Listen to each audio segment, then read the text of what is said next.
এই সরকারের হাতেই সব জঞ্জাল পরিষ্কার হয়ে যায়। এই আইন ব্ল্যাক। ইসলামী শাসন কায়েম হলেই মানুষ এই দেশের, আমরা যে সমস্ত পরামর্শ দিয়েছি সবাই মিলে, বিভিন্ন দল মিলে, এই সরকারের এখনো 1 মাস হয়নি। তারা 1টা মাস পার করুক, আমরা একটু দেখি তারা কি করেন।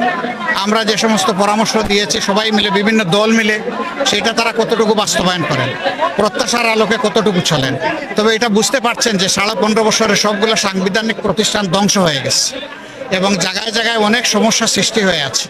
এর সংস্কার লাগবেই। এই সংস্কার না করে যদি একটা ইলেকশন দেওয়া হয়, এটা অর্থবহ ইলেকশন হবে না। এই জন্য তাদেরকে যৌক্তিক সময়টা আমরা দিতে চাই, কিন্তু এটা আবার দীর্ঘ হোক সেটাও আমরা চাই না। এই জন্য আমরা শব্দটা ব্যবহার করছি যৌক্তিক। সেই সময়টা কত হতে পারে এটা ইনশাল্লাহ আমরা সামনে বলবো। আমরা সব দিক দেখেই এই কথাটা বলবো। এবার বলবো যে অনেকে ধারণা করেন যে আমরা তো ইসলামী শাসনের পক্ষে কথা বলি, ইসলামী শাসন দেশে কায়েম হলে মানুষের অধিকার খর্ব হবে। আমি দৃঢ়তার সাথে বলছি যে ইসলামী শাসন কায়েম হলেই মানুষ এই দেশের বসবাস করে গর্ববোধ করবে ইনশাআল্লাহ। দলের কর্মীরা, মাদ্রাসার ছাত্ররা, বিরোধী দল বিএনপির লোকেরা, এইরকম আরও যারা দেশপ্রেমিক শক্তি আছে, সবাই হাতে লাঠি নিয়ে সব জায়গায় পাহারার জন্য দাঁড়িয়ে গিয়েছে। এই জন্য দুষ্কৃতিকারীরা দুষ্কর্ম সম্পাদন করতে পারে নাই। তারপরেও শান্তি বিঘ্নিত করার কিছু অপপ্রয়াস চালিয়েছিল।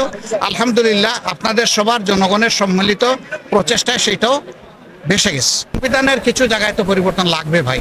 আমরা যারা এখন বিরোধী দলে আছি, আমরা 15.5 বছর ধরে বলতে আসছি এই আইন ব্ল্যাক, এই কালো আইন, কালো কানুন, এটা বদলাতে হবে। এখন দেখা যাবে অতীতের অভিজ্ঞতা বলছে যে দলীয় সরকার যখন ক্ষমতায় যায় তখন গড়িমসি করে, এগুলো বদলাতে চায় না। আমরা চাই যে এই সরকারের হাতেই সব জঞ্জাল পরিষ্কার হয়ে যায়।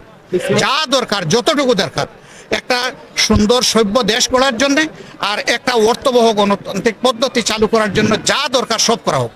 তাদের নেতৃত্ব পরিবর্তন করলে শুধু হবে না, তাদের চিন্তাধারার পরিবর্তন আসতে হবে, তাদের আচরণের পরিবর্তন আসতে হবে। তারা এদেশের মানুষ, রাজনীতি করার অধিকার সকলের আছে। আমাদের কেড়ে নেওয়া যেমন অন্যায় ছিল, আমরাও আরেকজনের কেড়ে নেওয়ার অধিকার, এটা আমরা এভাবে বলি না। তবে হ্যাঁ, বহু দেশে আছে গণহত্যা যারা সংগঠন করে এবং প্রমাণিত সত্য, চোখের সামনে চাক্ষুষ সত্য, তাদের বহু দলকে বহু দেশে একদম নিষিদ্ধ করে দেওয়া হয়েছে। সেটা সময়ের পরিক্রমায় দেখা যাবে, এটা আজকেই বললে হবে না।